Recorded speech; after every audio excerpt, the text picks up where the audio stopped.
Pat Bouchard with REIT.com, and I'm here at REIT Week 2010 in Chicago, and I'm joined by Patrick Scholes, lodging analyst with FBR Capital Markets.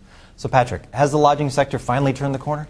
Well, the lodging sector actually started turning a corner from going from what we would characterize as less bad, really starting about April, May of last year. And we've been basically heading up to the surface since then. And I would say about a month ago, we actually went above the surface, and we're actually now heading into positive territory as far as RevPAR increases.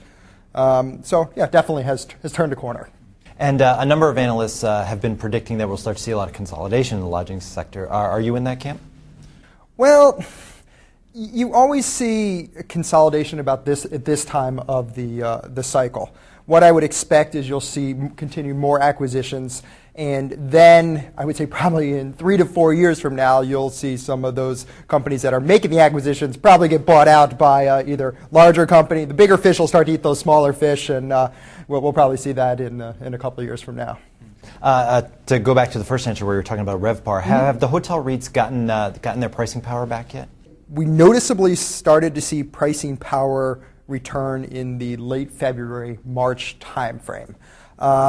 So yeah, I mean, it's not significantly strong, but there is starting to be pricing power right now, and it's really starting to gain momentum at this point. And looking at the second half of this year and as we get into 2011, what are some of the key trends or issues you're watching for from the lodging company? I think actually the most important thing as far as the near term is going to be watching leisure consumer demand in late June, July, and August. And we'll actually see that from the Smith Travel data. There's one of the overhangs right now, or one of the concerns, is a double dip recession.